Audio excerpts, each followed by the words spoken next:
Près de 1200 athlètes, représentant une vingtaine de nations des 5 continents, ont répondu à l'invitation de l'un des événements sportifs internationaux qui s'est déroulé à Niederbronn-les-Bains le week-end du 7 juin dernier. Il s'agit de la 2e édition du triathlon Challenge France. Peu médiatisée à travers le monde, cette discipline sportive, qui à elle seule réunit 3 sports, la natation, le cyclisme et la course à pied, s'est pour autant rassemblé les foules autour de nombreux athlètes professionnels et amateurs.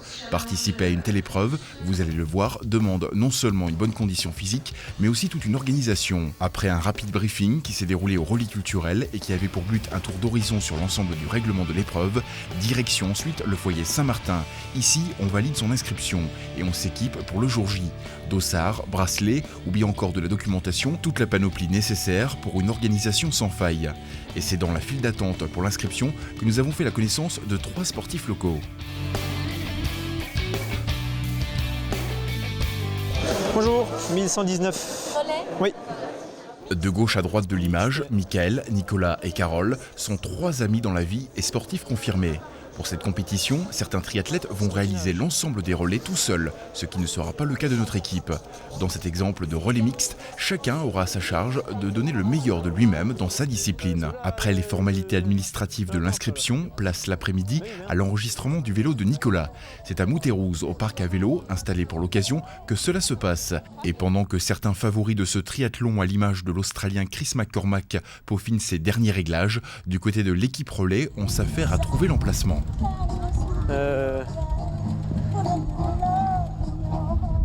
On verra.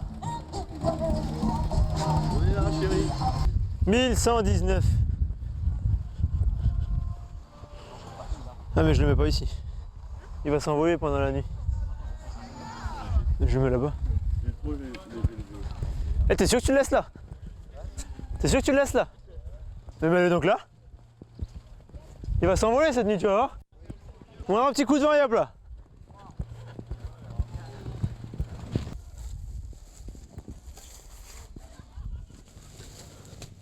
Malgré leur participation l'an passé à la première édition et leur 2e place obtenue au relais mixte, l'assurance d'une performance pour cette année n'est pour autant pas encore gagnée. Le plateau est beaucoup plus relevé. L'année dernière, il y avait une vingtaine d'équipes. Cette année, il y en a 48. Donc on fera tout pour être premier dans notre catégorie, mais on verra demain. Participer à une telle épreuve aux côtés de grands triathlètes professionnels forge le respect de nos 2 Niederbronnois. Déjà, le fait qu'ils le fassent tout seul, c'est déjà grand, parce que le faire seul, en plus nous on le fait à 3. On mettra plus de temps que eux qui vont le faire seuls.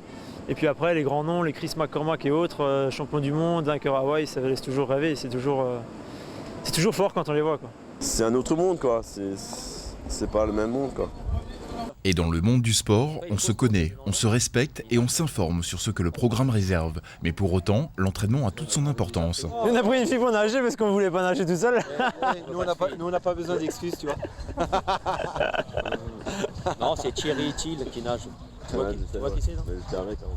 Il faut s'entraîner quelques mois à l'avance, voire une année à l'avance.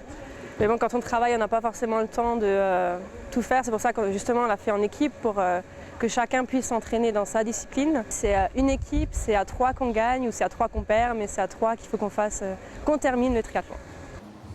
Et à l'image du char construit à proximité du parc à vélo et qui servira de bûcher lors du feu de la Saint-Jean, ils s'élanceront demain dans le combat.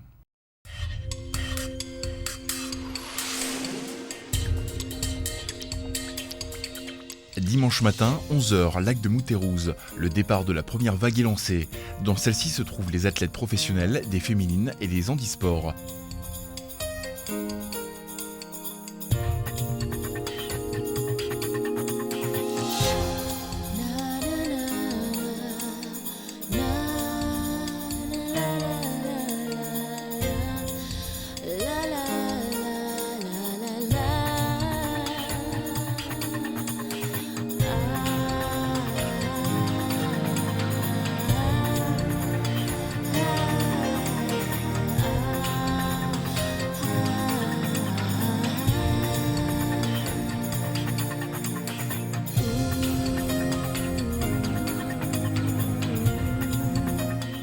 10, 20 et 30 minutes plus tard, les suivants par groupe d'âge s'élanceront à leur tour pour finir avec le départ à 11h40 de la 5e vague.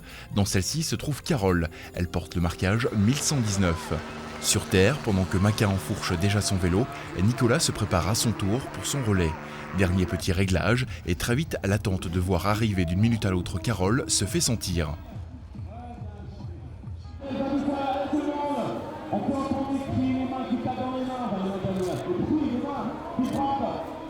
Très vert avec cette ligne malheureusement qui est tombée ce matin, mais on lâche pas, on n'a pas que les athlètes. Mais à la sortie de l'eau, pas de Carole à l'horizon. Il est vrai que 1900 mètres de natation dans une eau à 16 degrés, avec pour compagnons de route de nombreux sportifs de haut niveau, la difficulté est de taille. Une difficulté d'autant plus grande pour certains handisports. Sur la sortie natation et les relais, ça y est, ça sort. Oui, ça va faire attention. De l'eau. On a perdu un bras de nageur. Retour à présent à notre relais mixte avec l'arrivée de Carole. Juste le temps de se passer la puce qui va servir plus tard au classement et au temps obtenu lors des différents relais et au final. Et c'est parti pour 93 km de vélo à travers les routes des Vosges du Nord. Malgré une crevaison au bout d'une quinzaine de kilomètres, ce qui va nettement ralentir la cadence, Nicolas trouvera la solution pour se faire dépanner et terminer l'épreuve.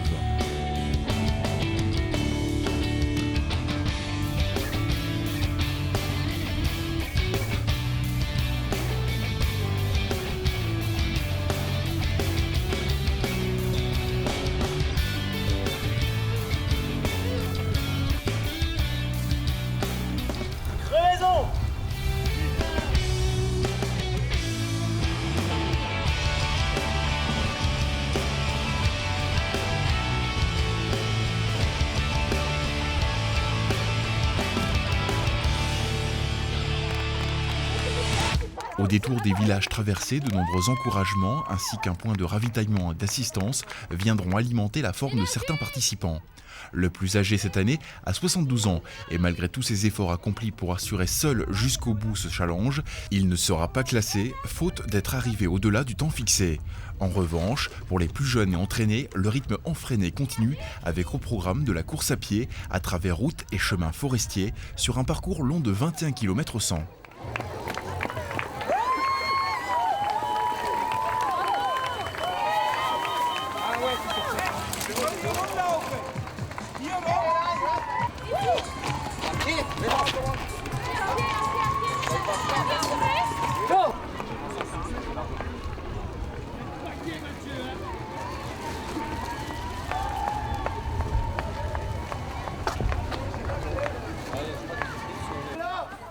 Au final, chez les hommes, pas de surprise. Chris McCormack, qui a déjà à son actif près de 200 grandes épreuves internationales, remporte la première place de cette deuxième édition après avoir réalisé un temps de 3h50 minutes et 47 secondes, suivi par d'autres grands champions du triathlon qui viendront à leur tour compléter le podium final.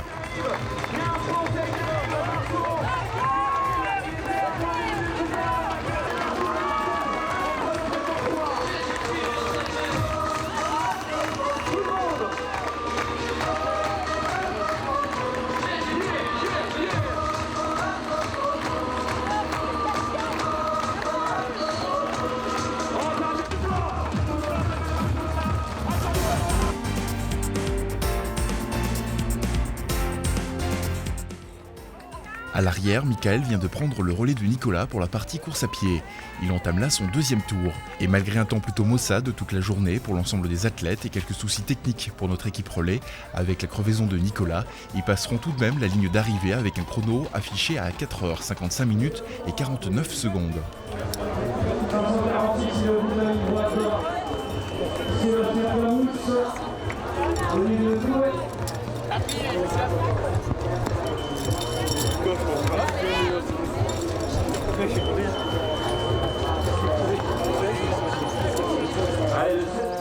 On avait décidé de finir et puis tout compte fait, on a quand même fait une deuxième place, donc du coup c'est satisfaisant. Au résultat, il remporte la même place que l'an passé, deuxième du relais mixte. Mais pour la troisième édition qui se déroulera le 13 juin 2010, on pourrait s'attendre d'après Carole à quelques changements. J'aimerais bien qu'on change les disciplines. Ouais. Ce serait pas mal, hein. Pourquoi pas, hein.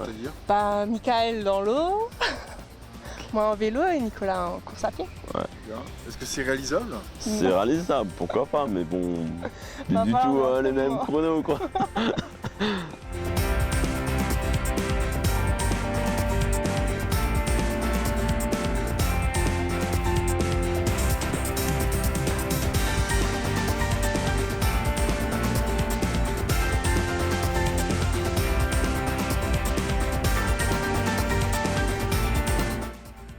Une récompense qui a réuni la sportivité de 3 copains rassemblés dans l'effort pour la réussite de cette aventure humaine, malgré certaines difficultés rencontrées pendant la compétition, à l'image plus humoristique du relais acrobatique réalisé par les élastonautes, offert pour le spectacle de clôture sur l'aire d'arrivée.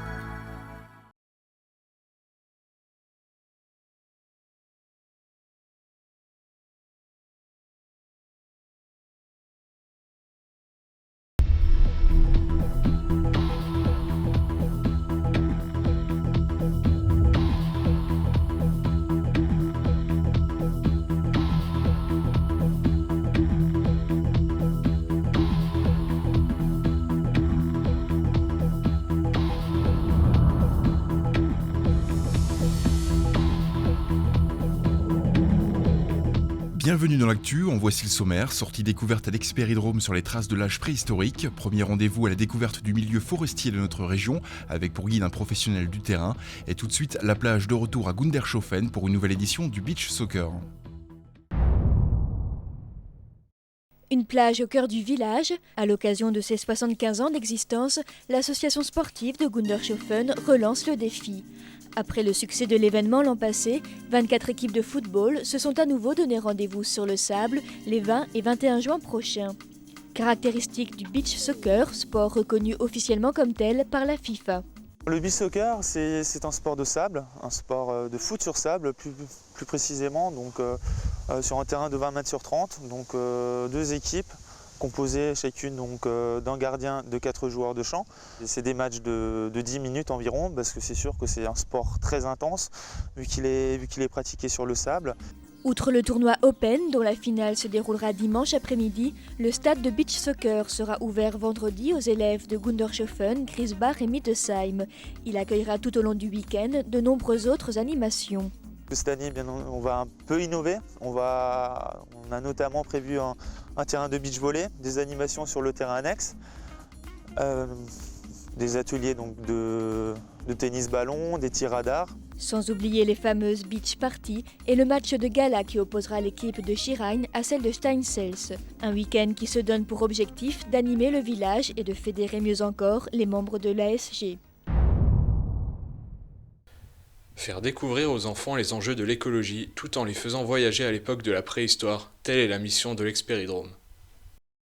Située sur les hauteurs de Niederbronn, cette maison préhistorique a ouvert ses portes l'an passé et accueille tous les jours des groupes scolaires ou des touristes de la région.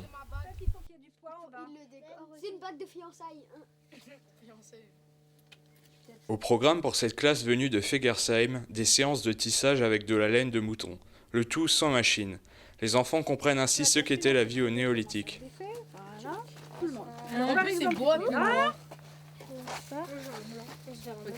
Alors, on s'attache à un pilier ou au mur, comment?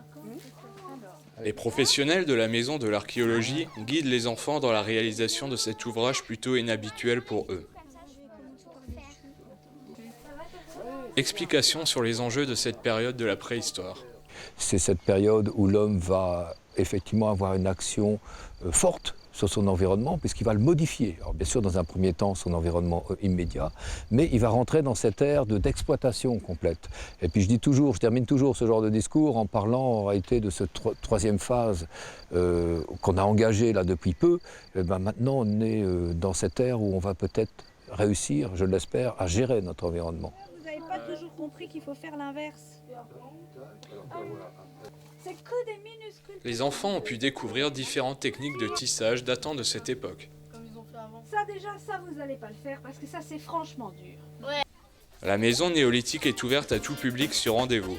Cet été, petits et grands pourront ainsi marcher sur les traces de nos ancêtres. Imposante et majestueuse, la forêt des Vosges du Nord constitue une richesse incontournable de notre patrimoine. TV3V vous propose une série de reportages comme invitation à découvrir les différentes essences forestières qui la composent. René Blaise, forestier à la retraite, nous dévoile aujourd'hui les secrets du chêne rouvre. Roi de la forêt, le chêne dit rouvre ou Cécile est l'arbre le plus précieux des Vosges du Nord. Un statut qu'il doit à sa prestance et à un bois de qualité qui lui confère une haute valeur marchande. La qualité d'un chêne rouvre se reconnaît surtout à la finesse de son écorce. Sa principale propriété est de produire un bois tendre qui est apte au tranchage et au déroulage. Le chêne, plus il pousse lentement, plus il est de qualité. Pourquoi ? Parce que le chêne fait 2 pousses, comme tous les arbres, fait 2 pousses dans l'année. Une pousse de printemps qui produit un bois clair et tendre et une pousse d'été qui est un bois plus sombre et plus dur. Pour obtenir un chêne de qualité, la patience est donc de rigueur. Il faut compter plus de 150 ans avant que l'arbre n'arrive à maturité. Ici, vous avez des chênes qui approchent ou ont déjà 300 ans. Bon, on aurait pu déjà les récolter, ils sont là encore en réserve si on peut dire. La repousse du chêne doit alors faire l'objet d'une attention toute particulière. Des zones de régénération sont mises en place, telles que dans cette parcelle de la forêt de Niederbronn. On profite là de la fructification des chênes, les glands tombent au sol et se développent et assurent le renouvellement du peuplement. Début juin, les fruits du chêne, les glands, commencent à peine à poindre sur les premières branches. Il faut savoir que le chêne, malheureusement, ne fructifie pas tous les ans. Et de plus, il fructifie très tard. C'est-à-dire que le chêne rouvre, ici en montagne, commence à fructifier que vers 60 ans. Alors de ce fait, on a beaucoup de difficultés à obtenir des régénérations. De plus, on voit que la régénération là est engrillagée. Le gibier est très friand des jeunes pousses de chêne et dans la plupart des cas, on est obligé de clôturer les régénérations pour les protéger contre le gibier. Et plutôt que l'import de plants du commerce, la régénération naturelle des chênes est la voie privilégiée afin de perpétuer la présence des chênes rouvres qui font la caractéristique des Vosges du Nord.